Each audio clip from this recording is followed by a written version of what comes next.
Hello everyone, myself Arun Kushwaha and I welcome to you all on my YouTube channel Physics Scholar।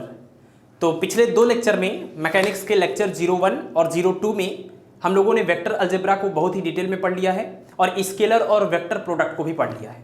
तो आज के lecture में इन तीनों topic पर ऊपर बेस्ड जितने भी न्यूमेरिकल अभी तक आए हैं टीजीटी, पीजीटी, यूपी, पीसीएस में, उन सभी प्रीवियस ईयर के क्वेश्चंस को हम लोग यहाँ पर सॉल्व करेंगे और इसके साथ ही साथ और भी कुछ न्यूमेरिकल्स, एडिशनल न्यूमेरिकल्स होंगे इन टॉपिक के ऊपर बेस्ड, जो काफ़ी इंपॉर्टेंट है। एग्जाम में इस टाइप के क्वेश्चंस पूछे जा सकते हैं। ठीक है, तो चलिए स्टार्ट करते हैं बिना देर किए। सबसे पहले क्वेश्चन नंबर 1 देखिए। क्वेश्चन नंबर 1 है, क्वेश्चन नंबर 1 में 4 क्वांटिटी की का नेम दिया हुआ है। जैसे इलेक्ट्रिक करंट दिया हुआ है ना, इलेक्ट्रिक करंट और एरिया और मोमेंटम, और इसके अलावा एक और क्वांटिटी है एंगुलर वेलोसिटी। एंगुलर वेलोसिटी, ये 4 क्वांटिटी का नाम दिया हुआ है और आपसे पूछा गया है कि बताइए इसमें से कौन सी क्वांटिटी है जो स्केलर क्वांटिटी है। ठीक है, तो इस क्वेश्चन का आंसर क्या हो जाएगा? तो इस क्वेश्चन का आंसर आप जानते हैं सब लोग। इसको अगर आप अटेम्प्ट करें खुद से तो आपका क्या जवाब होगा? ए, बी, सी और डी में से कौन सा ऑप्शन करेक्ट होगा?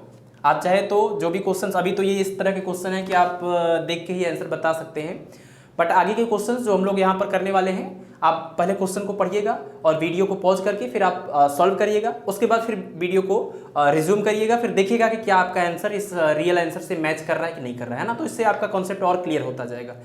अगर आप डायरेक्टली आंसर ही देखते रहेंगे तो उतना बेनिफिशियल नहीं हो पाएगा। ठीक है, देखिए इसमें से आपसे पूछा गया था कि इन चारों में से कौन सी ऐसी क्वांटिटी है जो स्केलर क्वांटिटी है। तो करंट, एरिया, मोमेंटम और एंगुलर वेलोसिटी। तो एंगुलर वेलोसिटी जिसको हम ओमेगा से एक्सप्रेस करते हैं, एक वेक्टर क्वांटिटी है। ठीक है, मोमेंटम जिसको पी से, लीनियर मोमेंटम की अगर बात करें, है ना, लीनियर मोमेंटम पी और एंगुलर मोमेंटम एल, दोनों के दोनों वेक्टर क्वांटिटी होती हैं। एरिया की अगर बात करें और करंट की बात करें, अब यहाँ पर देखिए बहुत ही इंपॉर्टेंट क्वेश्चन बन जाता है इन दोनों में। एरिया जो है, जिसको नॉर्मली लोग एरिया, वॉल्यूम, लेंथ, ऐसे ये सीक्वेंस में याद रखते हैं कि ये सब के सब स्केलर क्वांटिटीज हैं। आप ध्यान रखिएगा, एरिया स्केलर क्वांटिटी नहीं है, ये एक वेक्टर क्वांटिटी है, इसके ऊपर वेक्टर लगा हुआ है। ठीक है, तो एरिया एक वेक्टर क्वांटिटी होती है क्योंकि इलेक्ट्रिक फ्लक्स और मैग्नेटिक फ्लक्स के फार्मूले में बी डॉट ए या फिर ई डॉट ए लिखा होता है और उसके ऊपर वेक्टर लगा होता है, क्योंकि डॉट प्रोडक्ट वेक्टर्स का ही होता है ना। तो एरिया एक वेक्टर क्वांटिटी है जिसका डायरेक्शन किधर होता है? तो अगर ये सरफेस है तो इस सरफेस के परपेंडिकुलर आउटवर्ड डायरेक्शन में ये हमेशा एरिया वेक्टर होता है। जैसे ये कोई सरफेस है तो इसका जो एरिया वेक्टर होगा वो इसके सरफेस के परपेंडिकुलर ऐसे आउटवर्ड डायरेक्शन में है। अगर ये एरिया ऐसे रखा हुआ है तो इसका जो है एरिया वेक्टर जो है ऐसे हो जाएगा। तो एरिया जो होता है वो एक वेक्टर क्वांटिटी है जिसका डायरेक्शन हमेशा उसके सरफेस के परपेंडिकुलर आउटवर्ड डायरेक्शन में होता है। तो ये भी एक वेक्टर क्वांटिटी हो गई। तो इसका मतलब कि आपका आंसर क्या हो जाएगा? Electric current. तो इलेक्ट्रिक करंट ही एक स्केलर क्वांटिटी होती है। दूसरी इंपॉर्टेंट बात यह है इलेक्ट्रिक करंट के बारे में कि इलेक्ट्रिक करंट के बारे में आपने जब भी पढ़ा है कि किसी भी सर्किट में करंट जब फ्लो होता है, इलेक्ट्रिक करंट फ्लो होता है, तो आप यही कहते हैं ना कि करंट का डायरेक्शन किधर से किधर है, एरो दिखाते हैं कि ये डायरेक्शन ऑफ करंट है, ये डायरेक्शन ऑफ करंट है।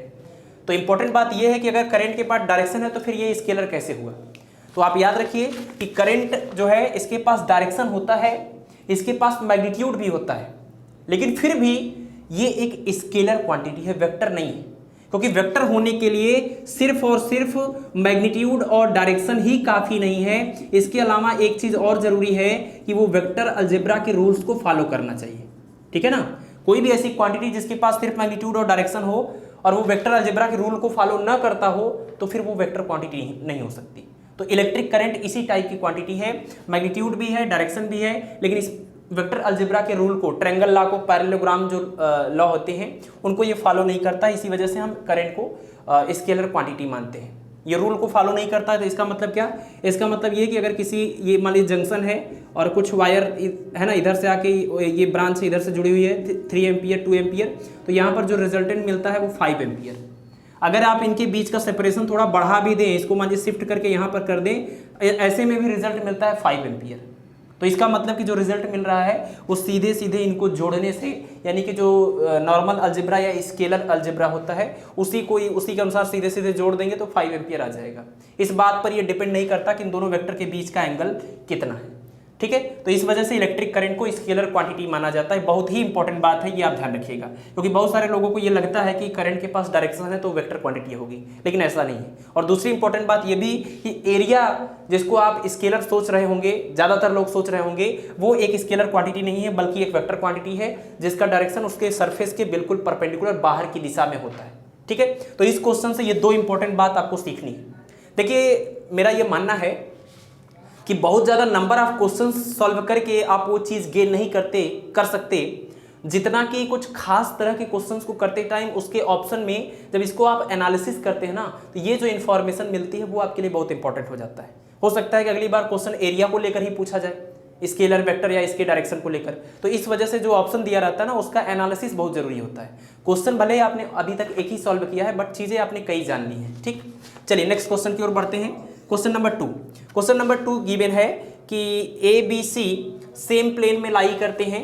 दो वेक्टर हैं, तीन वेक्टर हैं ए बी और सी, इसमें से ए और बी जो है वो सेम प्लेन में हैं, सेम प्लेन में, और जो ये वेक्टर सी है वो डिफरेंट प्लेन में है, मतलब ये दोनों एक ही प्लेन में हैं और ये अलग प्लेन में है। तो कह रहे हैं कि बताइए कि क्या, चार ऑप्शन दिए हुए हैं और उसमें से क्या पॉसिबल हो सकता है। तो क्या क्या ऑप्शन दिए हुए हैं, हम ऑप्शन लिख देते हैं। जैसे लिखा हुआ है कि इनका जो रिजल्टेंट है, रिजल्टेंट का मतलब कि, अच्छा इस क्वेश्चन को हमको इधर लिखना पड़ेगा कि क्वेश्चन ऑप्शन ये है कि जो vector A plus B plus C होगा, ये vector A plus B plus C जो है दैट मे बी जीरो और मे नॉट बी जीरो। ठीक है, may be zero, may not be zero. और इसके अलावा और इन्होंने दिया हुआ है कि in plane containing A plus B, और अगला ऑप्शन है in plane containing A minus B. ठीक है, ये सवाल है, आपसे पूछा जा रहा है कि अगर बताइए कि अगर वेक्टर ए और वेक्टर बी दोनों सेम प्लेन में हो और वेक्टर सी डिफरेंट प्लेन में हो, तो इन तीनों का जो रिजल्टेंट आएगा vector A plus vector B plus vector C, ये जो रिजल्टेंट वेक्टर आएगा वो जीरो हो सकता है या जीरो नहीं हो सकता है, या फिर जो रिजल्टेंट आएगा वो किधर होगा, उसका प्लेन क्या होगा, तो उस प्लेन में होगा जिसमें vector A plus vector B का प्लेन है, जो उसी प्लेन में ये रिजल्टेंट भी होगा। और तीसरा पूछ कर रहे हैं कि नहीं, जो इसका रिजल्टेंट होगा वो vector A minus vector B जिस प्लेन में है उसी प्लेन में ये रिजल्टेंट भी होगा। तो आपको बताना है कि इन चारों में से कौन सा ऑप्शन करेक्ट हो सकता है। तो यहाँ पर सबसे इंपॉर्टेंट बात यही है कि ये दोनों के दोनों वेक्टर जो है वो सेम प्लेन में है, लेकिन ये डिफरेंट प्लेन में है। तो एक बात बताइए कि अगर दो वेक्टर सेम प्लेन में हैं, तो दो वेक्टर अगर सेम प्लेन में है, सेम प्लेन का मतलब कि एक ही प्लेन में है, तो इसका मतलब कि इन दोनों का आप रिजल्टेंट निकालेंगे, और इन दोनों का जब रिजल्टेंट आप निकालेंगे, कोई तीसरा एक वेक्टर आएगा, इन दोनों का रिजल्टेंट मान लीजिए कि वेक्टर आर बोल दे रहे हैं, तो जो इन दोनों का रिजल्टेंट आएगा वेक्टर आर, अब ये वेक्टर आर और ये तीसरा वाला वेक्टर सी है ना, आर का मतलब यहाँ ए प्लस बी है, तो ए प्लस बी की जगह पर अगर हम आर लिख दें, है ना, ये दोनों की जगह पर आर लिखते हैं और ये सी है, तो vector R plus vector C जो होगा वो क्या कभी जीरो हो सकता है? दो वेक्टर का सम या दो वेक्टर का रिजल्टेंट तो जीरो तभी होता है जब वो दोनों मैग्नीट्यूड में एकदम इक्वल हो लेकिन डायरेक्शन में जस्ट अपोजिट हो। और डायरेक्शन में जस्ट अपोजिट होने का मतलब कि उन दोनों वेक्टर को एक ही प्लेन में होना पड़ेगा। अगर एक वेक्टर इस प्लेन में इधर इस तरफ है तो दूसरा वाला इसका उल्टा होना चाहिए, सेम मैग्नीट्यूड के साथ में। लेकिन क्वेश्चन में यही गिवन है कि ये जो दोनों वेक्टर हैं वो अलग प्लेन में है और ये जो है वो अलग प्लेन है, तो इन दोनों का जो रिजल्टेंट आएगा वो इसी के प्लेन में आएगा और ये अलग प्लेन में है। तो यानी कहने का मतलब कि वेक्टर आर और वेक्टर सी दो अलग अलग प्लेन के वेक्टर्स हैं, और दो अलग अलग प्लेन में लाई करने वाले वेक्टर्स कैसे एक दूसरे के बिल्कुल इक्वल और अपोजिट हो सकते हैं? तो ऐसा पॉसिबल ही नहीं है। इसका मतलब कि इनका जो रिजल्टेंट है वो जीरो नहीं हो सकता है, यानी ऑप्शन नंबर बी जो होगा वो करेक्ट हो जाएगा। ठीक है, तो इस क्वेश्चन का आंसर हो जाएगा ऑप्शन नंबर बी, यानी कि vector A plus vector B plus vector C is not equal to zero, ये करेक्ट आंसर हो जाएगा। ठीक है, चलिए अब देखते हैं क्वेश्चन नंबर 3। तो क्वेश्चन नंबर 3 में दिया हुआ है, देखिए एक असर्शन दिया हुआ है, यानी एक स्टेटमेंट दिया हुआ है और दूसरा उसका रीजन दिया हुआ है। असर्शन दिया हुआ है कि electric current is a scalar quantity, और उसका रीजन दिया हुआ है because it does not follow the rules of vector algebra. तो स्टेटमेंट है कि इलेक्ट्रिक करंट एक स्केलर क्वांटिटी है और उसका रीजन बताया गया है कि क्योंकि वो वेक्टर अलजेब्रा के रूल को फॉलो नहीं करता, इसी वजह से वो स्केलर है। अब इसमें 4 ऑप्शन दिए हुए हैं और ऑप्शन को आप देखिए, उसके अकॉर्डिंग आपको आंसर देना है। तो पहले ऑप्शन में बोल रहा है कि ए और आर यानी असर्शन और रीजन, है ना, असर्शन और रीजन ये दोनों के दोनों करेक्ट हैं, ये दोनों की दोनों बातें सच हैं और R is the right explanation of A. R जो है वो ए का ही एक अच्छा सही सलामत कह लीजिए सही एक्सप्लेनेशन है। लेकिन दूसरे ऑप्शन में कह रहा है कि ए और बी दोनों सही है लेकिन आर जो है वो ए का सही एक्सप्लेनेशन नहीं है। सी ऑप्शन में कह रहा है कि ए सही है लेकिन बी आर गलत है, और डी में है आर सही है लेकिन ए गलत है। तो आप देखिए कि इस चीज़ के बारे में आपने क्वेश्चन नंबर 1 में ही देखा था, वही क्वेश्चन देखिए दोबारा से पूछा गया है और ये पूछा गया यूपीपीसीएस के एग्जाम में सन 2000 में, है ना। यूपीपीसीएस के एग्जाम में ये क्वेश्चन पूछा जा चुका है। तो इलेक्ट्रिक करंट एक स्केलर क्वांटिटी है क्योंकि ये वेक्टर अलजेब्रा के रूल को फॉलो नहीं करती, ये बात एकदम सच है। तो इसका मतलब ये कि ए और आर दोनों बातें सच हैं और जो आर है वो ए का सही एक्सप्लेनेशन है। तो इसका करेक्ट आंसर क्या हो जाएगा? Option number A.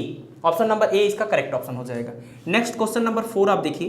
Question number 4 में दिया है चार ऑप्शन दिए हुए हैं, उसमें पूछा गया है कि कौन सी स्केलर क्वांटिटी है आपको बतानी है। तो हम सीधे ऑप्शन लिखते हैं। सबसे पहले दिया हुआ है कि एरिया, दूसरा ऑप्शन है डिस्प्लेसमेंट, है ना। स्केलर क्वांटिटी आपको ढूंढनी है, एरिया, डिस्प्लेसमेंट और इलेक्ट्रिक फील्ड, और लास्ट ऑप्शन है इलेक्ट्रिक फ्लक्स। तो आपको इन चारों में बताना है कौन स्केलर क्वांटिटी है। इसका मतलब कि कोई 3 है जो वेक्टर है, सिर्फ एक ही होगा जो स्केलर होगा, वही एक आपको ढूंढ के दिखाना है। तो देखिए एरिया के बारे में हमने आपको पहले ही बताया, तो ये बहुत ज़्यादा आपको ऑप्शन में मिलने वाला होता है क्योंकि अक्सर लोगों को ये लगता है कि एरिया एक स्केलर क्वांटिटी है। ठीक है, तो ध्यान रखिए एरिया एक वेक्टर क्वांटिटी है, वेक्टर ए, जिसका डायरेक्शन हमेशा सरफेस के बिल्कुल परपेंडिकुलर बाहर की तरफ होता है। तो ये तो वेक्टर क्वांटिटी है। डिस्प्लेसमेंट की अगर बात करें तो डिस्प्लेसमेंट भी एक वेक्टर क्वांटिटी होती है। इलेक्ट्रिक फील्ड की बात करें तो इलेक्ट्रिक फील्ड जिसको वेक्टर ई से एक्सप्रेस करते हैं, ये भी एक वेक्टर क्वांटिटी होती है। तो ये तीनों के तीनों वेक्टर हैं। तो बचा क्या? Electric flux. और ये कैसे स्केलर है, आप इसका फार्मूला भी याद रखिए। Electric flux phi E is equal to होता है integration E dot D A, जिसमें ई जो है वो इलेक्ट्रिक फील्ड है और एक वेक्टर क्वांटिटी है, और डी ए जो है वो एरिया का एक छोटा सा एलिमेंट है, ये भी एक वेक्टर क्वांटिटी है। और दो वेक्टर का जब डॉट होता है, आपने पढ़ा है ना, वेक्टर अलजेब्रा, स्केलर प्रोडक्ट और वेक्टर प्रोडक्ट। तो आपने पढ़ा है कि स्केलर प्रोडक्ट किसको बोलते हैं? जब दो वेक्टर का डॉट प्रोडक्ट करते हैं तो जो रिजल्ट आता है वो एक स्केलर क्वांटिटी होती है, उसी को हम स्केलर प्रोडक्ट या डॉट प्रोडक्ट बोलते हैं। तो इसका मतलब कि डॉट प्रोडक्ट होने के बाद जो रिजल्ट आएगा वो एक स्केलर क्वांटिटी होगी। ठीक है ना। तो इसका करेक्ट आंसर क्या हो जाएगा? ऑप्शन नंबर डी हो जाएगा। इलेक्ट्रिक फ्लक्स एक स्केलर क्वांटिटी है। ओके, चलिए now come to the next question number 5। Question number 5 given है, दो वेक्टर गिवन है, vector A and B, vector B. Vector A है 4i cap plus 3j cap minus 4k cap, और vector B जो है वो है 4i cap plus 3j cap plus 6k cap. ठीक, ये दोनों वेक्टर आपको गिवन है और आपसे पूछा गया कि इन दोनों वेक्टर ए और बी के बीच का एंगल बताइए, थीटा कितना होगा। ठीक है। अच्छा, जितने भी क्वेश्चन अभी तक हम लोग कर रहे हैं ये सब के सब क्वेश्चंस एग्जाम्स के आए हुए क्वेश्चंस हैं। मेरे पास टोटल प्रीवियस ईयर के ये जो क्वेश्चंस हैं वो 13 क्वेश्चंस हैं, और इसके बाद कुछ क्वेश्चंस हम लोग करेंगे जो इस टॉपिक से रिलेट करने वाले इंपॉर्टेंट क्वेश्चंस बन सकते हैं। ठीक है, तो ये अभी सभी के सभी जितने भी क्वेश्चन आपने किया है और आगे करेंगे, क्वेश्चन नंबर 13 तक ये एग्जाम के आए हुए क्वेश्चन है। कोई टीजीटी में आया हुआ है, कोई पीजीटी में आया हुआ है ना, कोई जीएससी लेक्चरर का है, और कुछ क्वेश्चन आपके यूपी पीसीएस के भी है। ठीक है, तो हर क्वेश्चन में हम मेंशन नहीं कर रहे हैं क्योंकि इंपॉर्टेंट है, यही जरूरी है, सीख लीजिए, ये जरूरी है। अब एग्जाम में आ चुका है ये तो हमने आपको बता ही दिया इकट्ठा, तो हर बार उसका ईयर और वो मेंशन करना जरूरी नहीं। चलिए, वेक्टर ए और वेक्टर बी आपको पता है, थीटा पता करना है। तो ध्यान रखिए कि दो वेक्टर के बीच का एंगल पता करने के लिए आप हमेशा डॉट प्रोडक्ट के रूल को फॉलो करेंगे तो आसानी से आंसर आएगा। कैसे? आप जानते हैं कि A dot B is equal to, ये स्केलर प्रोडक्ट या डॉट प्रोडक्ट का रिजल्ट हमने लास्ट लेक्चर में आपको बताया था। ठीक है, तो जो लोग डायरेक्ट इस वीडियो पर आए हैं वो कृपया ये पहले के दोनों लेक्चर को देख लें ताकि उनको ये चीज़ें अच्छे से और समझ में आए, क्योंकि हम उसी के रेफरेंस में अब यहाँ सारी बातें कर रहे हैं, है ना। कोई भी चीज़ को ये इस तरीके से नहीं आपको बता रहे हैं कि आप फर्स्ट टाइम देख रहे हो तो आपके लिए बहुत सुविधाजनक हो। हम इस रेफरेंस में बात कर रहे हैं कि लास्ट लेक्चर आपने दोनों देख लिए होंगे, तो उसी के रेफरेंस में आगे बढ़ रहे हैं। ठीक है, तो A dot B is equal to होता है A into B into cos of theta, जिसमें ए और बी क्या है? वेक्टर ए और वेक्टर बी के मैग्नीट्यूड है। तो अगर आपको वेक्टर पता है तो मैग्नीट्यूड तो आप निकाल ही लेंगे। जैसे वेक्टर ए गिवन है यहाँ पर, तो इसका मैग्नीट्यूड निकालेंगे। ए इज इक्वल टू कितना आ जाएगा? अंडर रूट में कितना आ जाएगा? इसका स्क्वायर, इसका स्क्वायर, इसका स्क्वायर, सबको प्लस कर दीजिए। तो यह आ जाएगा 16, यहाँ से आ जाएगा कितना? 9, और यहाँ से आ जाएगा प्लस में 16। ठीक, इसी तरह से वेक्टर बी का मैग्नीट्यूड निकालिए। वेक्टर बी का मैग्नीट्यूड यानी B is equal to under root कितना आ जाएगा, यहाँ से 16 प्लस यहाँ से आ जाएगा 9 और प्लस यहाँ से कितना आ जाएगा 36। ठीक है, ये वेक्टर ए और वेक्टर बी के मैग्नीट्यूड आ गए। और आपको क्या पता करना है इसमें, आपको पता करना है थीटा की वैल्यू। तो यहाँ से देखिए कॉस थीटा कितना आ जाएगा, cos theta is equal to आ जाएगा A dot B upon A into B. तो ए और बी का मैग्नीट्यूड आप यहाँ से इसको सॉल्व करेंगे तो वो तो आपको मिल ही जाएगा, बट आप देखिए कि उसके ऊपर क्या लिखना है, ए डॉट बी। इन दोनों वेक्टर का डॉट प्रोडक्ट यहाँ लिखेंगे।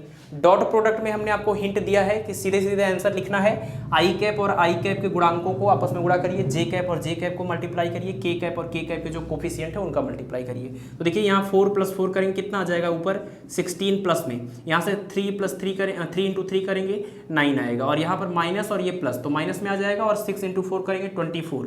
ठीक है, अच्छा ये ठीक, तो ये आपका जो रिजल्ट आ जाएगा ऊपर, एक सेकेंड,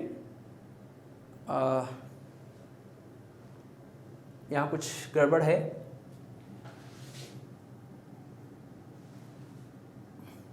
इस क्वेश्चन का जो आंसर दिया हुआ है वो 90 डिग्री आ रहा है, और 90 डिग्री तभी आएगा जब यहाँ पर ए डॉट बी की वैल्यू क्या हो जाएगी 0। तो ए डॉट बी की वैल्यू 0 आनी चाहिए, और इसके लिए आपको कुछ करना पड़ेगा फिर, है ना। ये 24 आया है तो ये 16 है, यहाँ पर कितना आना चाहिए 8 आना चाहिए, यानी ये क्वेश्चन में यहाँ पर 4 होगा, तभी ऐसा पॉसिबल होगा। ठीक है, ये 16 हुआ और नहीं 12 हो जाएगा, ये तो 16 और 24 करना है, 8 आना चाहिए, तो यानी 4 ये होगा 2 ये होगा। ठीक है, या तो इसको आप, हाँ ठीक है ये 2 होगा। इस तरीके का क्वेश्चन अगर लेकर चलेंगे तभी ये जो हमने ये सेलेक्ट किया हुआ उसके अकॉर्डिंग आंसर मैच कर पाएगा, नहीं तो जो भी कंडीशन बनती है उसके अनुसार कोई ना कोई आंसर तो आएगा ही, बट वो सॉल्व नहीं हो पाएगा। थीटा की वैल्यू एग्जैक्ट वैल्यू आपको नहीं मिलेगी जो ऑप्शन में गिवन है, क्योंकि ऑप्शन जो गिवन है उसमें 0, 45, 60 और 90 गिवन है। ठीक है, 0, 65, 40 और 90, तो ये 4 और 2 होना चाहिए, ये 16 हुआ। ठीक है, और ये 8 हुआ, 16 + 8 कितना हो जाएगा, ये प्लस में 24 आ जाएगा, ये माइनस में 24 आ जाएगा, तो ये पूरा बन जाएगा 0, यानी ए डॉट बी की वैल्यू 0 आ जाएगी। और 0 अपान ए और बी की चाहे जो भी वैल्यू हो, 0 अपान कोई भी नंबर आप रखेंगे तो रिजल्ट क्या आ जाएगा 0, यानी cos theta is equal to आ गया 0। तो कॉस थीटा इक्वल टू 0, 0 मतलब कॉस 90, कंपेयर कर देंगे थीटा इज इक्वल टू कितना आ जाएगा 90, ये आपका आंसर हो जाएगा। ठीक है, तो अगर कभी भी ऐसे दो वेक्टर गिवन हो और उनके बीच का एंगल पता करना हो तो आप ये फार्मूले को लेकर स्टार्ट करिए, A dot B is equal to A B cos theta, जिसमें ए और बी क्या है, वेक्टर ए और वेक्टर बी के मैग्नीट्यूड जो इस अकॉर्डिंग निकलेंगे, और ए डॉट बी आप सीधे सीधे आई कैप और जे कैप के कैप का आपस में मल्टीप्लाई करिएगा तो ए डॉट बी मिल जाएगा। तो ये वैल्यू और ये वैल्यू रखेंगे और कॉस थीटा के इक्वल करेंगे, कंपेयर करेंगे तो थीटा आपको मिल जाएगा। ठीक है, तो ये था आपका क्वेश्चन नंबर 5 जो आप इससे पहले ये टीजीटी में पूछा जा चुका है। चलिए क्वेश्चन नंबर 5 हो गया। क्वेश्चन नंबर 6 की बात कर लेते हैं। टोटल 13 क्वेश्चन है हमारे पास जो प्रीवियस ईयर के हैं। कुछ क्वेश्चन हमने नहीं लिए हैं जो कि एक ही टाइप के थे, मैच कर रहे थे, तो हमने सोचा कि वो तो आप कर ही लेंगे वैसे भी। तो क्वेश्चन नंबर 6 है,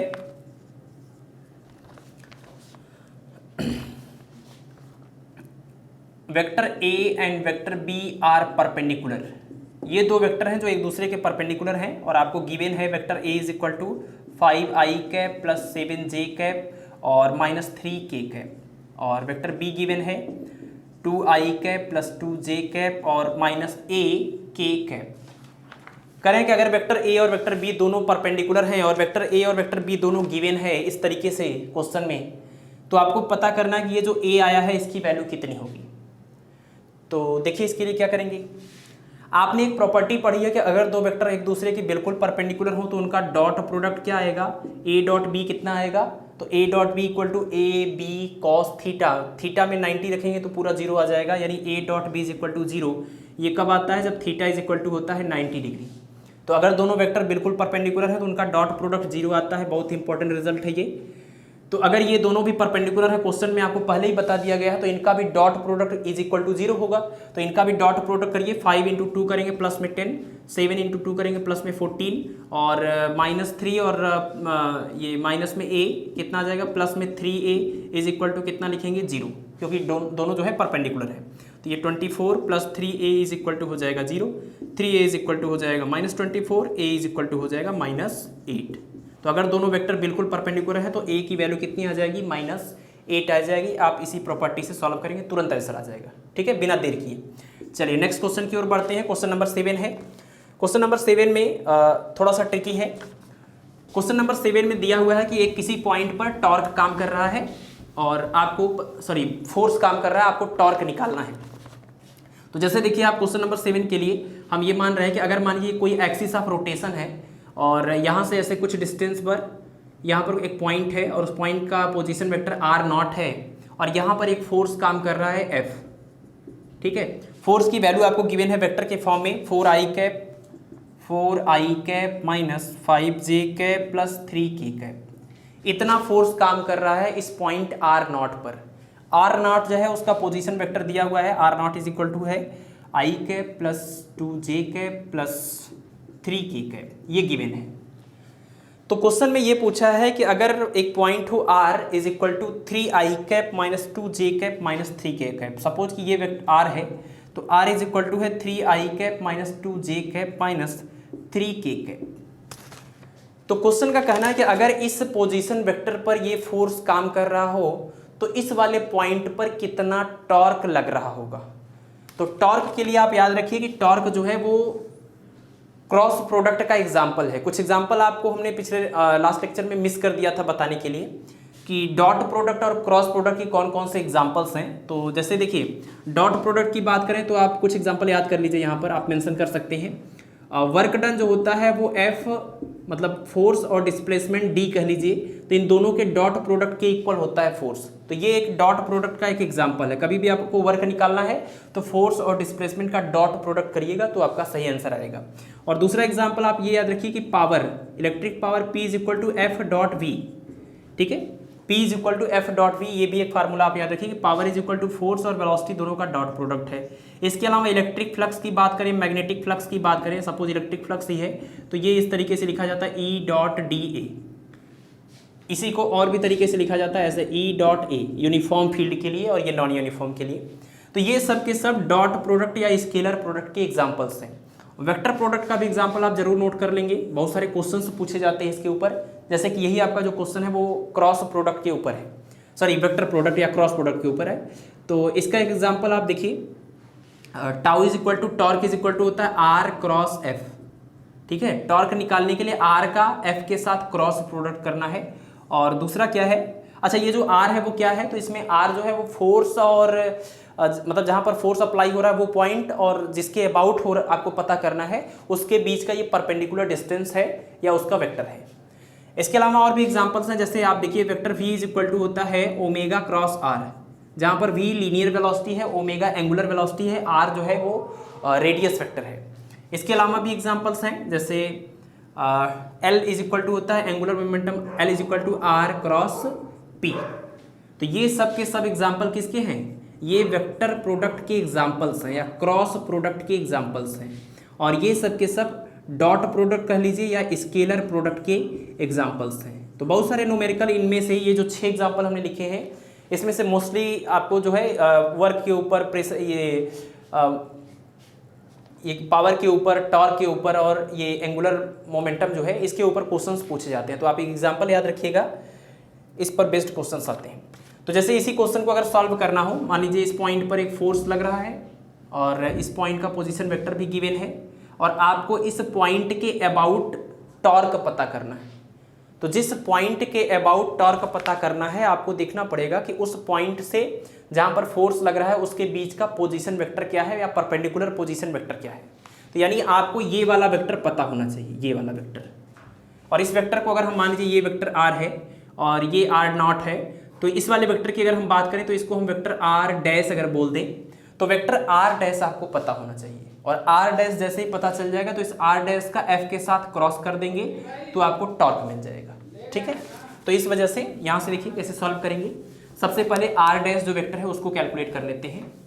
r डैश वेक्टर कैसे निकलेगा, तो vector r dash is equal to इस पोजीशन वेक्टर में से इस पोजीशन वेक्टर को माइनस कर देंगे तो ये बीच वाला पोजीशन वेक्टर आ जाएगा, क्योंकि किसी ओरिजिन के रिस्पेक्ट में इनका भी पोजीशन ये बताया गया था और उसी ओरिजिन के रिस्पेक्ट में इनका भी पोजीशन वेक्टर बताया गया होगा। तो ये जो डिस्प्लेसमेंट वेक्टर है कैसे निकलेगा, अगर मान लीजिए इसको आप O कह रहे हैं, इसको आप A कह रहे हैं, इसको आप B कह रहे हैं, तो वेक्टर AB कैसे मिलेगा, तो OB में से OA को माइनस कर देंगे। जो वेक्टर AB है यही है वेक्टर AB। तो वेक्टर ए बी निकालने के लिए आप लिखेंगे ओ बी माइनस ओ ए, मतलब पॉइंट बी का position vector minus point A का पोजीशन वेक्टर करेंगे तो डिस्प्लेसमेंट वेक्टर ए बी आपको मिल जाएगा। और यानी कि इसका मतलब ओ बी का मतलब वही आर नॉट वाला वेक्टर है, और ओ ए का मतलब कि जिसको आपने आर वेक्टर बोला है। तो सबकी वैल्यू रख देते हैं। आर नॉट कितना है, I cap plus 2j cap plus 3k cap, और इसको माइनस कर देंगे आर वेक्टर से, 3i cap minus 2j cap minus 3k cap, और माइनस कर दीजिए I cap minus 3i cap करेंगे माइनस 2i कैप आएगा, 2j cap minus 2j cap, ये माइनस माइनस प्लस हो जाएगा तो 4j कैप बनेगा, और 3k कैप और ये माइनस माइनस प्लस हो जाएगा 6k कैप बन जाएगा। तो ये हुआ आपका वो रियल वेक्टर जिसके साथ आप फोर्स का अगर क्रॉस प्रोडक्ट कर देते हैं तो आपको टॉर्क मिल जाएगा। ठीक है, तो टॉर्क इज इक्वल टू, देखिए होता क्या है ना कि आपको इस कॉन्सेप्ट को अच्छे से समझना होता है, फिर न्यूमेरिकल अगर एक दो न्यूमेरिकल भी आप प्रैक्टिस कर लेते हो तो आपको आइडिया हो जाता है कि ये जो आर है वो क्या चीज़ है। ये आर जो है वो परपेंडिकुलर डिस्टेंस है, जिस पॉइंट के अबाउट, जिस एक्सिस के अबाउट आप टॉर्क जानना चाहते हैं वहां से फोर्स के बीच का ये परपेंडिकुलर डिस्टेंस बताने वाला वेक्टर है। तो वही हमने यहाँ पर एक्चुअली पता किया है। आपको जो आर और आर नॉट दिया था वो आपका जो एक्सेप्टेड जो आप चाहते हैं वेक्टर, वो वेक्टर आर था नहीं, तो इसलिए हमने ये निकाल लिया। अब टॉर्क इज इक्वल टू आ जाएगा ये vector R dash cross vector F, तो क्रॉस प्रोडक्ट कर देते हैं दोनों का। तो वेक्टर आर डैश आपको पता है और वेक्टर एफ जो है वो भी आपको पता है। तो क्रॉस प्रोडक्ट करने के लिए आप डिटर्मिनेंट मेथड यूज करिए, डिटर्मिनेंट मेथड जिसमें यहाँ पर आई कैप, जे कैप और के कैप। तो टॉर्क में tau is equal to R cross F है, तो आर का लिखिएगा यहाँ पर कंपोनेंट -2, यहाँ पर +4 और यहाँ से आ जाएगा 6, और एफ जो है उसको देखिए, एफ में कितना है, यहाँ पर 4 आ जाएगा, दूसरा कितना आ जाएगा -5 और तीसरा आ जाएगा 3।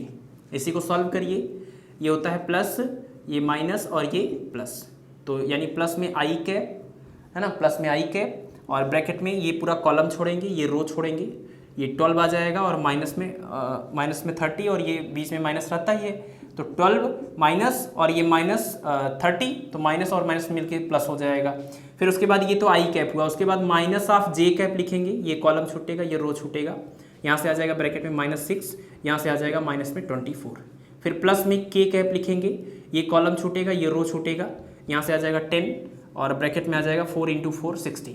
सॉल्व कर दीजिए इसको, तो ये आ जाएगा 12 + 30 यानी कि 42 आई कैप, और -20 और -6 कितना हो जाएगा, -30 माइनस प्लस हो जाएगा 30 जे कैप, और ये आ जाएगा आपका सॉल्व करने के बाद कितना, -6 के कैप। तो ये हो जाएगा आपका फाइनल आंसर, यानी टॉर्क की वैल्यू हो जाएगी किस पॉइंट के अबाउट, तो ये हो जाएगा आपका पॉइंट, इस पॉइंट के अबाउट। आर डैश आपने निकाला था, तो आर डैश यहाँ से निकला था, तो इस वाले पॉइंट के अबाउट अगर ये फोर्स आप यहाँ पर लगा रहे हैं तो इस वाले पॉइंट के अबाउट, यानी 3i cap -2j cap -3k cap के अबाउट ये टॉर्क का रिजल्ट आ जाएगा। ठीक है, चलिए, तो ये था आपका क्वेश्चन नंबर कौन सा, क्वेश्चन नंबर 7 सॉल्व कर रहे थे हम लोग। ये एग्जाम्पल आप जरूर नोट कर लीजिएगा, बहुत सारे क्वेश्चन हम लोग आगे भी करने वाले हैं आज के लेक्चर में ही, और एग्जाम में फ्यूचर में भी आपसे पूछा जा सकता है। तो डॉट प्रोडक्ट के एग्जाम्पल्स, क्रॉस प्रोडक्ट के एग्जाम्पल्स आप जरूर याद रखिए। चलिए क्वेश्चन नंबर 8 की बात कर लेते हैं। क्वेश्चन नंबर 8 में गिवन है कि अगर एक वेक्टर ए और वेक्टर बी हैं, मतलब दो वेक्टर हैं ए एंड बी, उनके बीच का एंगल थीटा है, तो पूछ रहे हैं कि vector B cross A dot A जो है वो कितना आएगा। क्वेश्चन नंबर 8 में vector A and vector B के बीच का जो एंगल है वो थीटा है, find out the vector B cross A dot A, ये कितना होगा ये आपको बताना है। ऑप्शंस में हम यहाँ पर लिख देते हैं, ऑप्शंस हैं आपके BA² साइन थीटा, उसके बाद अगला ऑप्शन है BA² cos theta, next option है 0, और लास्ट ऑप्शन है BA² sine theta cos theta. ये आपका सवाल है, ये एग्जाम में आ चुका है क्वेश्चन, ये TGT 2013 में आ चुका है क्वेश्चन। तो अगर वेक्टर ए और वेक्टर बी के बीच का एंगल थीटा है तो vector B cross vector A dot A जो होगा वो कितना आएगा, इन चारों में से कौन सा आंसर करेक्ट होगा बताइए। आप वीडियो को पॉज करके सॉल्व भी कर सकते हैं। देखिए हम इसको सॉल्व करें अगर, तो बड़ी ही कॉमन सेंस की बात है इस क्वेश्चन में। अगर सॉल्व करने जाएंगे तो हो सकता है कि आप कैलकुलेशन करने लगे और तमाम चीज़ें इसमें सोचने लगे, लेकिन बहुत ज़्यादा कुछ करने की जरूरत नहीं है, ये ऐसे आंसर आ जाएगा क्वेश्चन नंबर 8 का। देखिए वेक्टर बी क्रॉस जो वेक्टर ए है, vector B cross vector A, आप जानते हैं कि दो वेक्टर का क्रॉस प्रोडक्ट करने के बाद जो वेक्टर आता है उस वेक्टर का डायरेक्शन किधर होता है, तो इन दोनों वेक्टर के बिल्कुल परपेंडिकुलर। तो vector B cross vector A करने से जो भी वेक्टर आ रहा है ना, ये जो vector B cross vector A है, ये पूरा ब्रैकेट वाला पार्ट है, तो यहाँ से जो रिजल्ट आ रहा है उसका डायरेक्शन किधर होगा, तो वेक्टर बी और वेक्टर ए दोनों के परपेंडिकुलर।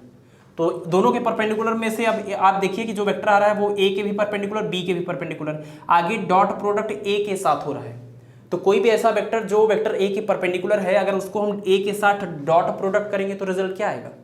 आप जानते हैं ना कि दो वेक्टर अगर बिल्कुल परपेंडिकुलर हों, वेक्टर ए और वेक्टर बी बिल्कुल परपेंडिकुलर हो, तो A dot B is equal to 0 होता है। तो अगर यहाँ से जो रिजल्ट आया वो वेक्टर, अगर आर इसको नाम दे दें, तो ये वेक्टर आर जो है वो वेक्टर ए के परपेंडिकुलर होगा ना, क्योंकि क्रॉस प्रोडक्ट में जो आता है वो परपेंडिकुलर होता है। तो वेक्टर आर का जब ए के साथ डॉट प्रोडक्ट करेंगे तो रिजल्ट क्या आएगा, 0 आ जाएगा, क्योंकि जो रिजल्ट यहाँ से आर वेक्टर आर आया है वो तो ए के परपेंडिकुलर था। ठीक है, ये क्वेश्चन का मेन जो है पॉइंट था जिसको आपको पकड़ना था। चलिए क्वेश्चन नंबर 8 हो गया। 9 की बात कर लेते हैं। क्वेश्चन नंबर 9 में गिवन है कि अगर दो वेक्टर के सम का मैग्नीट्यूड और डिफरेंस का मैग्नीट्यूड सेम है तो उन दोनों वेक्टर के बीच का एंगल बताइए। तो दो वेक्टर का सम, सपोज कि दो वेक्टर ए और बी हैं, इनका सम यानी vector A plus vector B, और इसका मैग्नीट्यूड इक्वल है उन्हीं दोनों वेक्टर के डिफरेंस के मैग्नीट्यूड के इक्वल। ऐसा क्वेश्चन में कंडीशन है कि अगर vector A plus vector B का मॉड और vector A minus vector B का मॉड, खूब पूछा गया क्वेश्चन है, ये कई बार पूछा जा चुका है, कई और एग्जाम्स में भी ये देखा गया है। ठीक है ना क्वेश्चन, तो इस टाइप के क्वेश्चंस के कॉम्बिनेशंस के आने की पॉसिबिलिटी रहती है। तो अगर ऐसा कोई रिलेशन है तो आपको बताना है कि थीटा की वैल्यू कितनी आएगी, इन दोनों वेक्टर के बीच का जो एंगल है वो कितना होगा। तो सिंपल सी बात है, हमने आपको लास्ट लेक्चर में एक चीज बताया था कि दो वेक्टर का सेल्फ डॉट प्रोडक्ट क्या होता है। तो अगर किसी वेक्टर को उसी वेक्टर के साथ डॉट प्रोडक्ट कर दें तो ये रिजल्ट आता है mod of vector A square. और हमने बताया था जब भी किसी क्वेश्चन में मॉड आपको दिख जाएगा, आपको तुरंत क्या करना है, मॉड का स्क्वायर बनाने की कोशिश करना है, क्योंकि जैसे ही स्क्वायर बन जाएगा तो फिर आप इस फॉर्म में उसको लिख सकते हैं, सेल्फ डॉट प्रोडक्ट के फॉर्म में लिख सकते हैं। तो इसीलिए क्या करेंगे, इसके दोनों साइड का स्क्वायर कर देंगे। जैसे स्क्वायर कर देंगे तो vector A plus vector B mod, और ये square is equal to vector A minus vector B mod square है। अब किसी भी वेक्टर, यहाँ पर बीच में कुछ भी हो, किसी भी वेक्टर का मॉड का जब स्क्वायर मिलता है तो हम उसी वेक्टर के सेल्फ डॉट प्रोडक्ट के फॉर्म में लिख सकते हैं। तो सिमिलरली इस पार्ट को आप क्या लिखेंगे, A dot A plus B dot A plus B, है ना। और अगले वाले में क्या लिखेंगे, ये ए माइनस बी, और इसको भी डॉट करेंगे ए माइनस बी के साथ। बस इसको सॉल्व कर दीजिए। तो देखिए ए डॉट ए करेंगे आप, ए डॉट ए करेंगे, फिर ए डॉट बी करेंगे, फिर यहाँ से बी डॉट ए करेंगे। थोड़ा सा लेंदी हो रहा है बट हम आपको ये समझाने के लिए कर रहे हैं, आगे से आप खुद ही कर लेंगे। यहाँ पर B dot B is equal to, similar इधर सॉल्व करिए ए डॉट ए, और फिर यहाँ पर क्या है, माइनस है ना, तो माइनस में ए डॉट बी, और फिर यहाँ से आ जाएगा माइनस में बी डॉट ए, और यहाँ से माइनस माइनस प्लस हो जाएगा बी डॉट बी।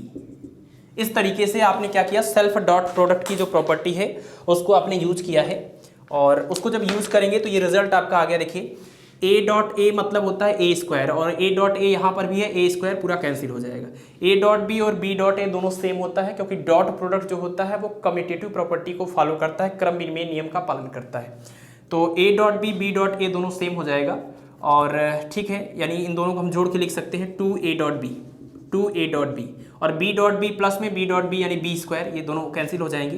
तो 2a डॉट बी इधर से आ जाएगा, सिमिलरली इधर से आ जाएगा minus of 2a dot B, और इसको इधर पक्षांतर कर देंगे तो आपको क्या मिल जाएगा, 4a dot B, 4a dot B is equal to 0। 4 को इधर ले जाइए तो a dot B is equal to आ गया 0, और a डॉट बी 0 आने का मतलब कि दोनों के बीच का angle theta is equal to कितना हो जाएगा, 90 डिग्री, क्योंकि आपने ये प्रॉपर्टी पढ़ रखी है कि दो वेक्टर जब परपेंडिकुलर होते हैं तो उनका डॉट प्रोडक्ट क्या आता है, 0। तो डॉट प्रोडक्ट 0 मिल गया, यानी कि थीटा इज इक्वल टू 90। तो इस क्वेश्चन का आंसर क्या हो जाएगा, थीटा की वैल्यू कितनी आ जाएगी, 90 डिग्री। और ये कंडीशन आप याद रखिएगा, जब भी आपको ऐसा मॉड वाला क्वेश्चन मिले, जब भी मॉड वाला क्वेश्चन बने, दिया जाए आपको कोई ऐसा रिलेशन बन रहा हो, तो ऐसे में आप क्या करेंगे, उसका स्क्वायर बनाएंगे ताकि आप सेल्फ डॉट प्रोडक्ट की प्रॉपर्टी को यूज कर सकें। ये था आपका क्वेश्चन नंबर 9। नेक्स्ट क्वेश्चन है, चलिए आप इन क्वेश्चंस को अगर चाहते हैं नोट करना तो नोट भी कर सकते हैं, स्क्रीनशॉट भी ले सकते हैं, वीडियो को पॉज करके भी नोट कर सकते हैं, ठीक है ना, प्रैक्टिस के लिए जरूरी है ये। क्वेश्चन नंबर 10 देखिए। क्वेश्चन नंबर 10 है कि एक वेक्टर है जो शुरुआत में इस पोजीशन पर था 3 -4 और 5, इस पोजीशन पर कोई वेक्टर शुरुआत में था बाद में वो पहुंच गया एक दूसरे पोजीशन पर -2, 6 और -4। पहले कोई वेक्टर जो था उसकी प्रारंभिक स्थिति ये है और अंतिम स्थिति ये है किसी वेक्टर की। उसके बाद कह रहे हैं कि अगर ये स्थिति किसी कण की प्रारंभिक स्थिति है और ये अंतिम स्थिति है और उसके ऊपर जो बल लगाया गया वो है 2i cap plus 3j cap minus k cap. किसी कण के ऊपर ये बल लगा करके उसको इस स्थिति से इस स्थिति में शिफ्ट किया गया है, तो आपसे पूछा गया है कि किए गए कार्य का मान बताइए, यानी वर्क डन बताना है। तो हमने आपको अभी थोड़ी देर पहले हमने बताया कि वर्क डन जो होता है वो फोर्स और डिस्प्लेसमेंट का डॉट प्रोडक्ट होता है। डिस्प्लेसमेंट का मतलब होता है कि लास्ट वाले पॉइंट का या फाइनल पोजीशन का vector minus initial position vector. तो अगर आप इसको वेक्टर ए और इसको वेक्टर बी कहते हैं तो जो डिस्प्लेसमेंट वेक्टर आएगा ए से जब बी तक चले गए, इसका मतलब जो डिस्प्लेसमेंट वेक्टर ए बी आएगा वो कैसे निकलेगा, तो ओ बी माइनस ओ ए करने से, final position vector minus initial position vector. तो इस वाले में से इसको माइनस कर दीजिए, तो -2 और -3 करेंगे तो -5 और आई कैप लिख सकते हैं क्योंकि ये पहला कंपोनेंट आई कैप का है, दूसरा जे कैप का है और तीसरा के कैप का है। तो अगला कितना आ जाएगा 6 -4, तो माइनस माइनस प्लस हो जाएगा 10 और जे कैप आ जाएगा, और -4 और -5 करेंगे तो -9 के कैप हो जाएगा। ये हुआ आपका डिस्प्लेसमेंट वेक्टर डी, है ना, इसको हम डिस्प्लेसमेंट वेक्टर डी कह रहे हैं। और ये आपका फोर्स है, तो फोर्स पता चल जाए और डिस्प्लेसमेंट वेक्टर पता चल जाए तो वर्क डन का फार्मूला होता है एफ डॉट डी। तो डॉट प्रोडक्ट इनका कर दीजिए, आपका आंसर आ जाएगा वर्क डन का। तो डॉट प्रोडक्ट में क्या करते हैं, आई कैप और आई कैप के जो कोफिशिएंट होते हैं उनका गुणा कर देते हैं, इसी तरीके से जे कैप और के कैप का भी कर देंगे।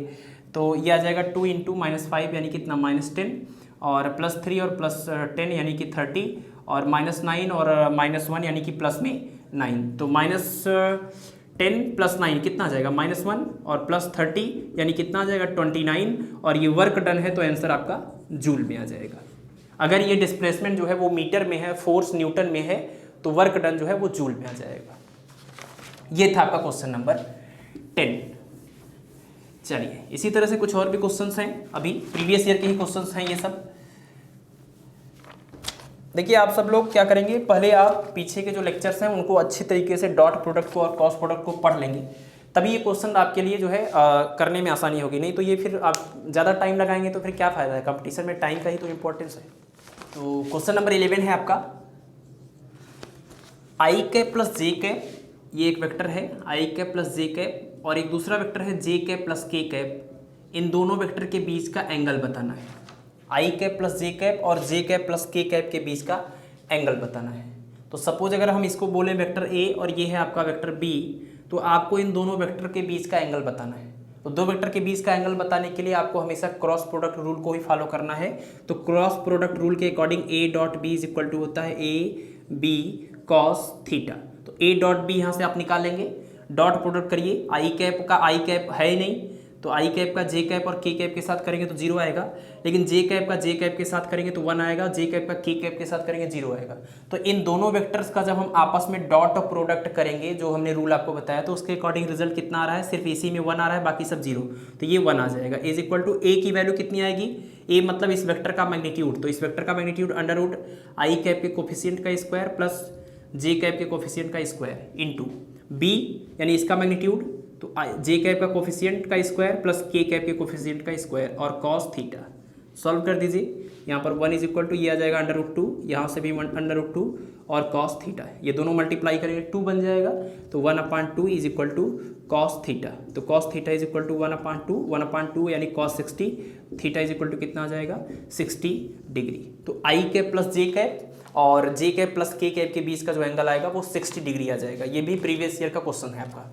चलिए क्वेश्चन नंबर 12 में देखिए आप, क्वेश्चन नंबर 12 में गिवन है कि अगर वेक्टर F1 और F2 दो वेक्टर हैं, वेक्टर F1 और वेक्टर F2 दोनों बिल्कुल परपेंडिकुलर है, ये क्वेश्चन में कंडीशन गिवन है। उसके बाद आपको वेक्टर F1 गिवन भी है। वेक्टर F1 कितना है, तो वेक्टर F1 है 4i cap plus 3j cap. तो कह रहे हैं अगर दो वेक्टर F1 और F2 हैं और दोनों बिल्कुल परपेंडिकुलर हैं और उनमें से एक वेक्टर F1 इतना है, तो दूसरा वाला वेक्टर F2 कितना होगा।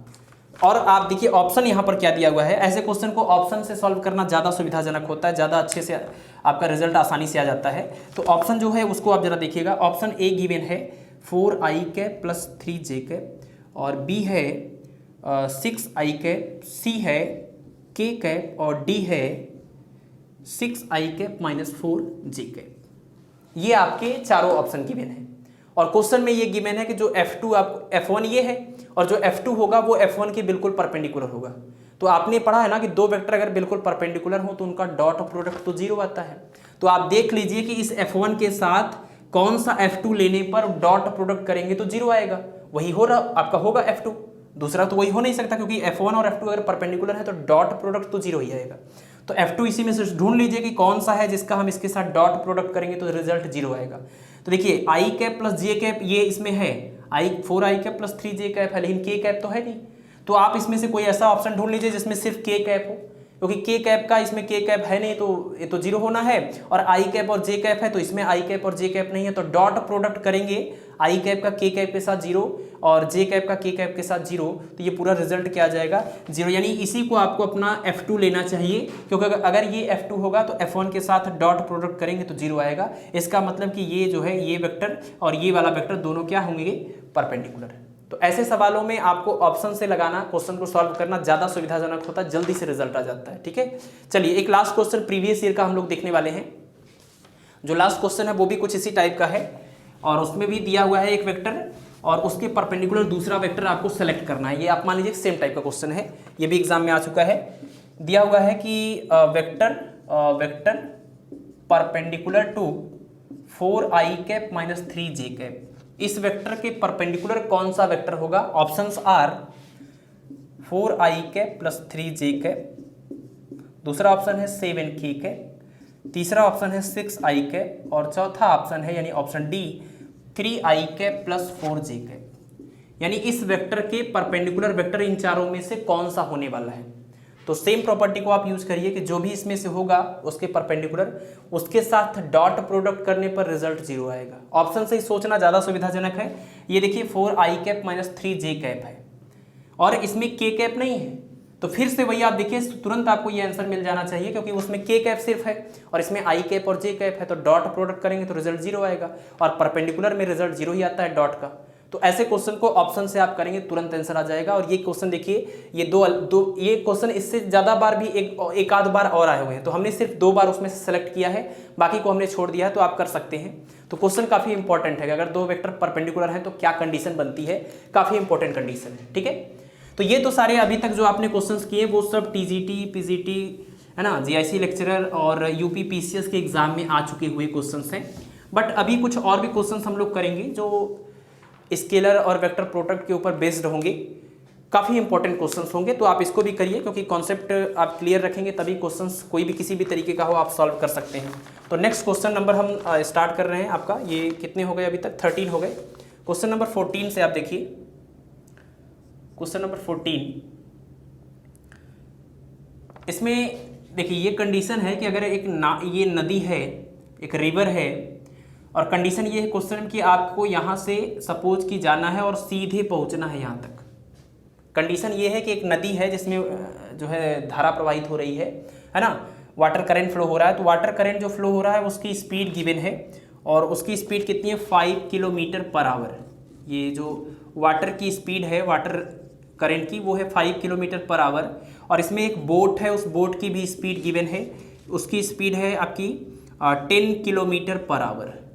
और जो ये नदी की ये चौड़ाई है, विड्थ है, वो width W is equal to है 2 किलोमीटर। ठीक है, इतना कंडीशन है कि पानी जो फ्लो हो रहा है वो 5 किलोमीटर पर आवर से। क्वेश्चन को हम बहुत ज़्यादा अगर वर्ड टू वर्ड लिखेंगे ना तो ये पूरा टाइम क्वेश्चन लिखने में चला जाएगा और अपने पास डिजिटल बोर्ड तो है नहीं कि जल्दी से स्लाइड करेंगे और सब हो जाएगा, सब लिखना रहता है। आप देख रहे हैं पसीना हो ही रहा होगा गर्मी की वजह से। तो ठीक है, तो ये जो नदी है इसकी चौड़ाई है 2 किलोमीटर और जो इसका जो लिक्विड फ्लो हो रहा है, वाटर फ्लो हो रहा है, उसकी स्पीड है 5 किलोमीटर पर आवर और जो बोट आपको इस पार से उस पार लेके जाना है उसकी स्पीड है 10 किलोमीटर पर आवर। कंडीशन सिर्फ यही है कि अगर आप पॉइंट P से चलें तो सीधे सीधे पॉइंट Q पर आपको पहुंचना है, ये कंडीशन है। तो ऐसे में आपको किस डायरेक्शन में जाना चाहिए कि ये चीज़ आपको देखने को मिल जाए कि जहाँ से आप चले थे बिल्कुल उसी के सामने आप पहुँचे। तो आपको यही क्वेश्चन का जवाब देना है कि डायरेक्शन ऑफ फ्लो जो है, मतलब लिक्विड का जो फ्लो का डायरेक्शन है उसके साथ कितने एंगल पर आपको जाना चाहिए कि आप एकदम यहाँ से चलें तो फाइनली यहाँ पर पहुँचे। तो देखिए अगर हम ये मान लें कि फ्लो ऑफ लिक्विड इस डायरेक्शन में है तो आपको क्या चाहिए, आपका जो बोट है वो यहाँ से चले लेकिन फाइनली यहाँ पर पहुँचे, यानी आप चाहते हैं कि आपका रिजल्टेंट ये हो, ये रिजल्टेंट वेक्टर ऐसा आप चाहते हैं।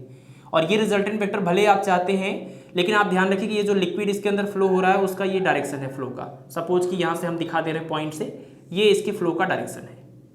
तो यानी आपको यहाँ से इधर जाना पड़ेगा, P और O मान लीजिए, PO की तरफ आपको जाना पड़ेगा। जब P से O की तरफ आप जाएंगे तो फ्लो ऑफ लिक्विड की वजह से, फ्लो ऑफ लिक्विड इधर है, ये वाला वेक्टर है, फ्लो ऑफ लिक्विड को दिखा रहा है। तो अगर अपने बोट को आप इधर लेकर जाएंगे तो फ्लो ऑफ लिक्विड की वजह से खिसकते खिसकते फाइनली आप यहाँ पर पहुँच जाएंगे जस्ट इसी के सामने। तो आपके इस पूरी यात्रा का जो रिजल्टेंट वेक्टर होगा वो यही तो होगा, PQ।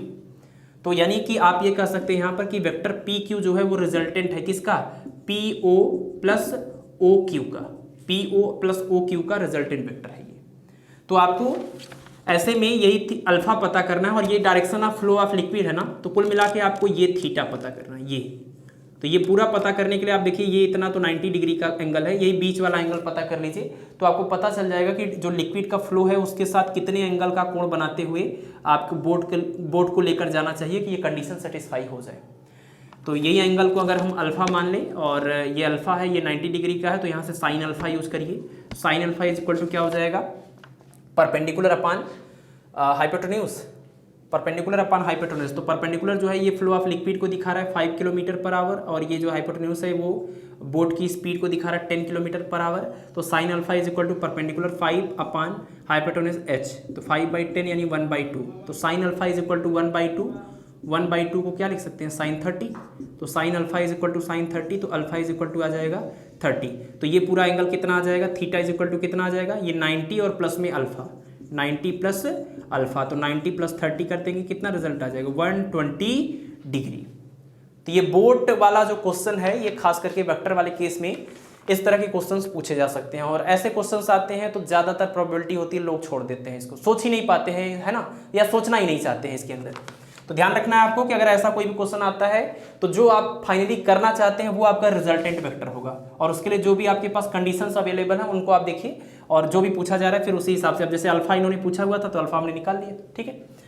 ये क्वेश्चन नंबर 14 था। क्वेश्चन नंबर 15 देखिए, ये गिवन है कि अगर vector r is equal to है condition vector p plus vector q, और दूसरा कंडीशन ये कि r का जो मैग्नीट्यूड है वो उसका square is equal to p square plus q square. तो vector r is equal to vector p plus vector q, but magnitude के केस में r square is equal to p square plus q square. ऊपर vector के form में दिया है, नीचे magnitude के फॉर्म में दिया है। आपसे पूछा गया है वेक्टर p और वेक्टर q के बीच का एंगल कितना होगा, थीटा की वैल्यू बताइए। तो दो वेक्टर के बीच का एंगल यानी वेक्टर p और वेक्टर q के बीच का एंगल आपको पता करना है। तो ऐसे में आप एक काम करेंगे, इस कंडीशन को लेंगे vector r is equal to vector p plus vector q, और इनका आप करेंगे सेल्फ डॉट प्रोडक्ट, ठीक है। क्या करेंगे, सेल्फ डॉट प्रोडक्ट। तो सेल्फ डॉट प्रोडक्ट करने के बाद होता है r dot r is equal to, इधर भी सेल्फ डॉट प्रोडक्ट करेंगे तो p plus Q dot p plus Q, तो कितना आ जाएगा r dot r।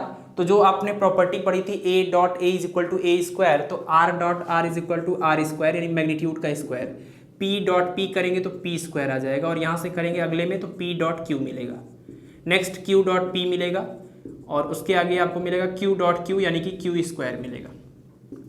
r square is equal to देखिए p स्क्वायर, और ये आपको मिल गया यहाँ से q square, p dot q और q डॉट p दोनों सेम है, तो ये बन जाएगा 2 इंटू p डॉट q। अब कंडीशन को आप यूज करिए, यानी सबसे पहले आपको क्या करना है, वेक्टर को लेना है। हमेशा इस तरह के जब भी क्वेश्चंस आए तो आप ध्यान रखिएगा कि अगर आपको ऐसा दो रिलेशन दिया हुआ है, एक वेक्टर के फॉर्म में और एक मैग्नीट्यूड के फॉर्म में, तो आप वेक्टर वाले रिलेशन को लेंगे और उसका सेल्फ डॉट प्रोडक्ट करेंगे। सेल्फ डॉट प्रोडक्ट करने के बाद जो भी ये रिजल्ट आ रहा है, अब उसमें उस कंडीशन को आप अप्लाई कर दीजिए, यानी r स्क्वायर की जगह पर क्या लिख देंगे, p square plus q square. तो r स्क्वायर की जगह पर रख देंगे p square plus q square is equal to, इधर भी है p square plus q square और प्लस में 2p डॉट q। तो ये p square plus q square पूरा पूरा कट गया, 2p dot q is equal to 0, इसका मतलब p dot q is equal to 0। और p dot q equal to 0 आने से आपको बड़ी खुशी मिली होगी कि डॉट प्रोडक्ट 0 आ गया, इसका मतलब दोनों क्या थे, बिल्कुल परपेंडिकुलर, थीटा की वैल्यू हो जाएगी 90 डिग्री। तो वेक्टर p और वेक्टर q दोनों बिल्कुल परपेंडिकुलर वेक्टर हैं और उनके बीच का एंगल थीटा हो जाएगा 90 डिग्री, ठीक है। चलिए क्वेश्चन नंबर 16 की ओर बढ़ते हैं। ये वो क्वेश्चंस हैं जो एग्जाम में नहीं आए हैं, बट मुझे लगता है कि ये क्वेश्चंस मेरे हिसाब से काफ़ी इंपॉर्टेंट है और कॉन्सेप्ट को क्लियर करने के लिए बहुत ज़रूरी है, तो ये हमने अपनी तरफ से सेलेक्ट करके ले आया है। चलिए नेक्स्ट क्वेश्चन आपका है क्वेश्चन नंबर 16। क्वेश्चन नंबर 16 में गिवन है कि find the vector parallel to resultant of vector A, यानी एक वेक्टर ए दिया हुआ है आई कैप। हम क्वेश्चन को समझा दे रहे हैं आपको, पूरा क्वेश्चन लिखेंगे तो बहुत टाइम लॉस हो जाएगा और ऐसा तभी पॉसिबल हो पाएगा पूरा क्वेश्चन दिखाना आपको और सब कुछ करना, है ना, कम टाइम में बताना जब हमारे पास डिजिटल बोर्ड होगा। तो फिलहाल तो बहुत टाइम है, लेकिन हम इसमें भी कुछ कर सकते हैं। तो वेक्टर ए और वेक्टर बी ये गिवन हुआ है आपको, और आपको पूछा गया है find the vector parallel to resultant of vector A and vector B, यानी वेक्टर ए और वेक्टर बी का जो रिजल्टेंट होगा उस रिजल्टेंट के पैरेलल आपको वेक्टर पता करना है। उस रिजल्टेंट वेक्टर के पैरेलल आपको कोई वेक्टर पता करना है, और कौन सा वेक्टर पता करना है, तो यूनिट वेक्टर पता करेंगे। ठीक है,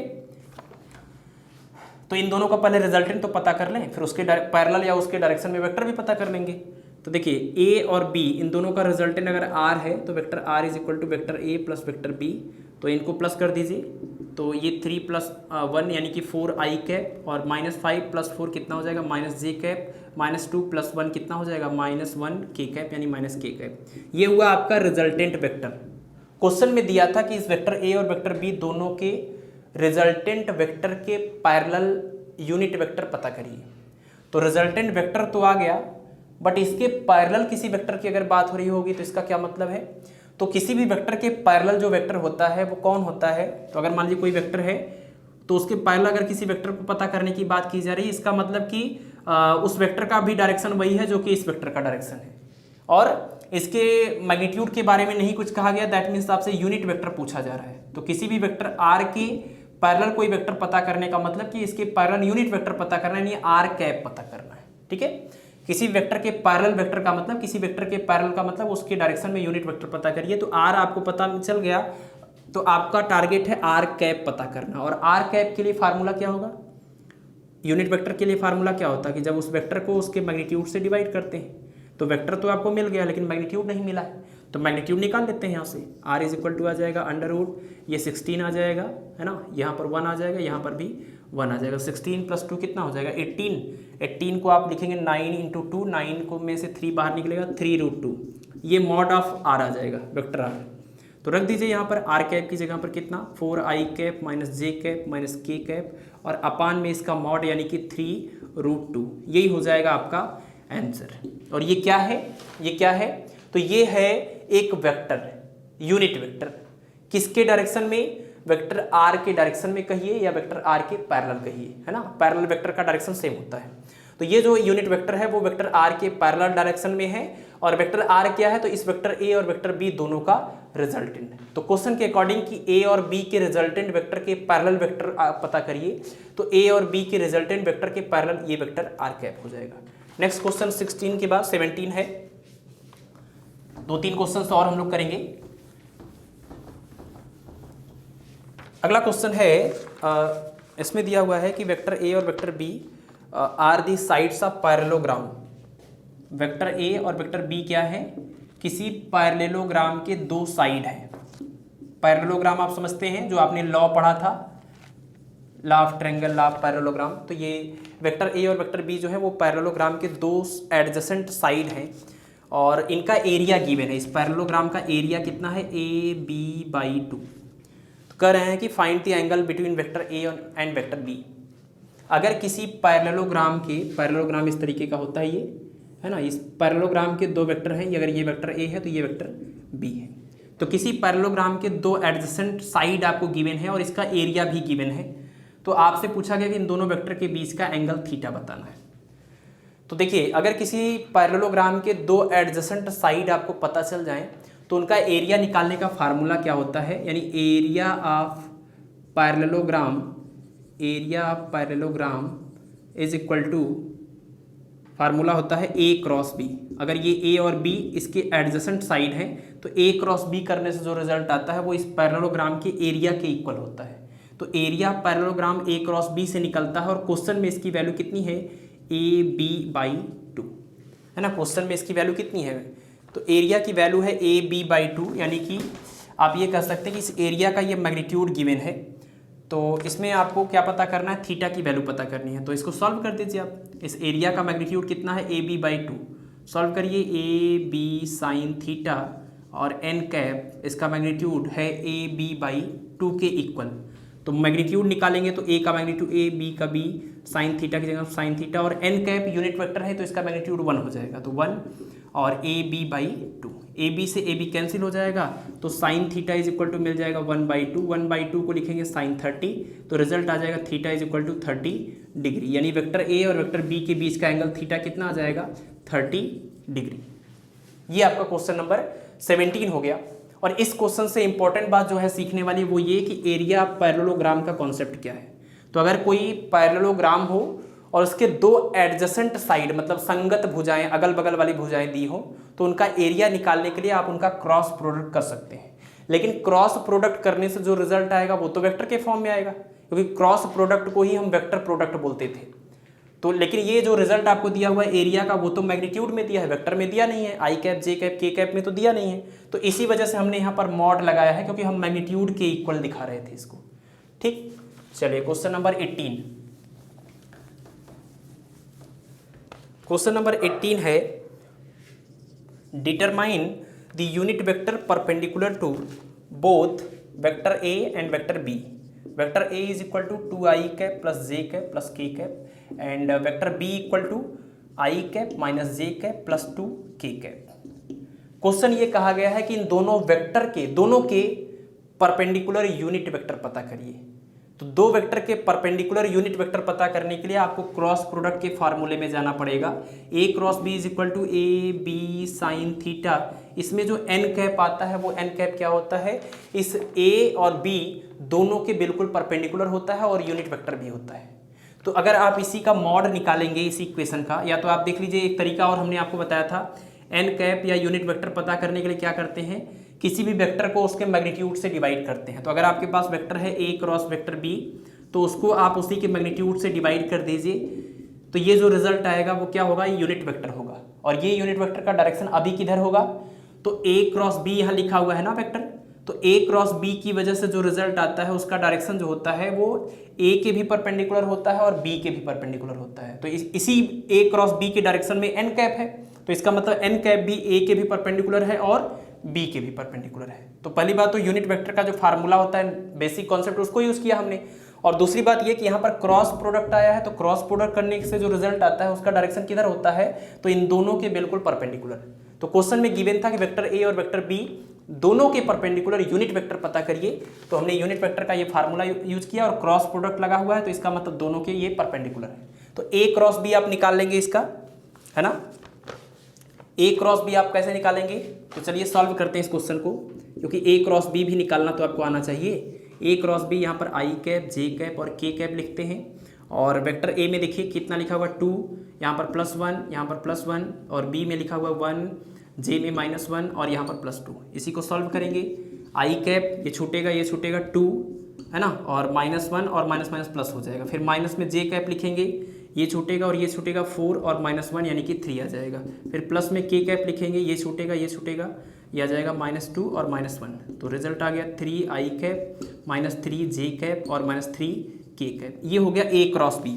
इसका मैग्नीट्यूड निकाल लीजिए ए क्रॉस बी का मैग्नीट्यूड, तो अंडरवुड आई कैप का स्क्वायर प्लस जे कैप का जो कोफिशिएंट है उसका स्क्वायर प्लस के कैप का कोफिशिएंट उसका स्क्वायर, तो 9 + 9 + 9 कितना हो जाएगा 27। तो 27 में से आप इसको कितना लिखेंगे, 9 + 9 + 9 किया आपने, तो ये 27 आ गया। और 27 को कितना लिखेंगे, 9 × 3 करेंगे तो 9 उसमें से 3 बाहर निकल जाएगा और रूट के अंदर भी 3 आ जाएगा। तो ये ए क्रॉस बी का मैग्नीट्यूड हुआ, और ये हुआ आपका ए क्रॉस बी।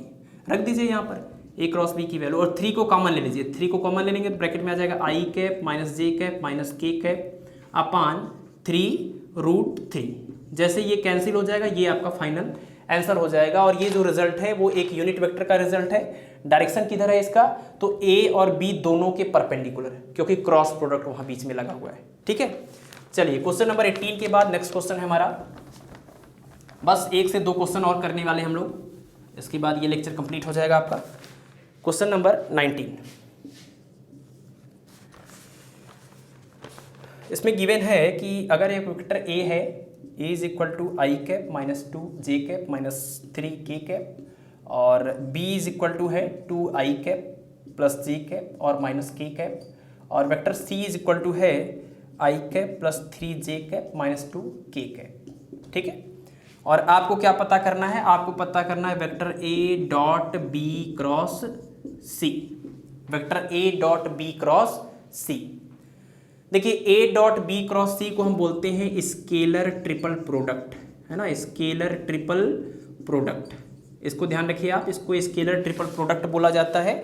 और इसको पता करने का दो तरीका है। एक तो आप ये कर सकते हैं कि वेक्टर बी और वेक्टर सी दोनों का पहले क्रॉस प्रोडक्ट कर लेते, वेक्टर बी और सी दोनों का आपस में क्रॉस प्रोडक्ट कर लेते डिटर्मिनेंट मेथड से, और जो रिजल्ट आता उसको ए के साथ डॉट प्रोडक्ट कर देते।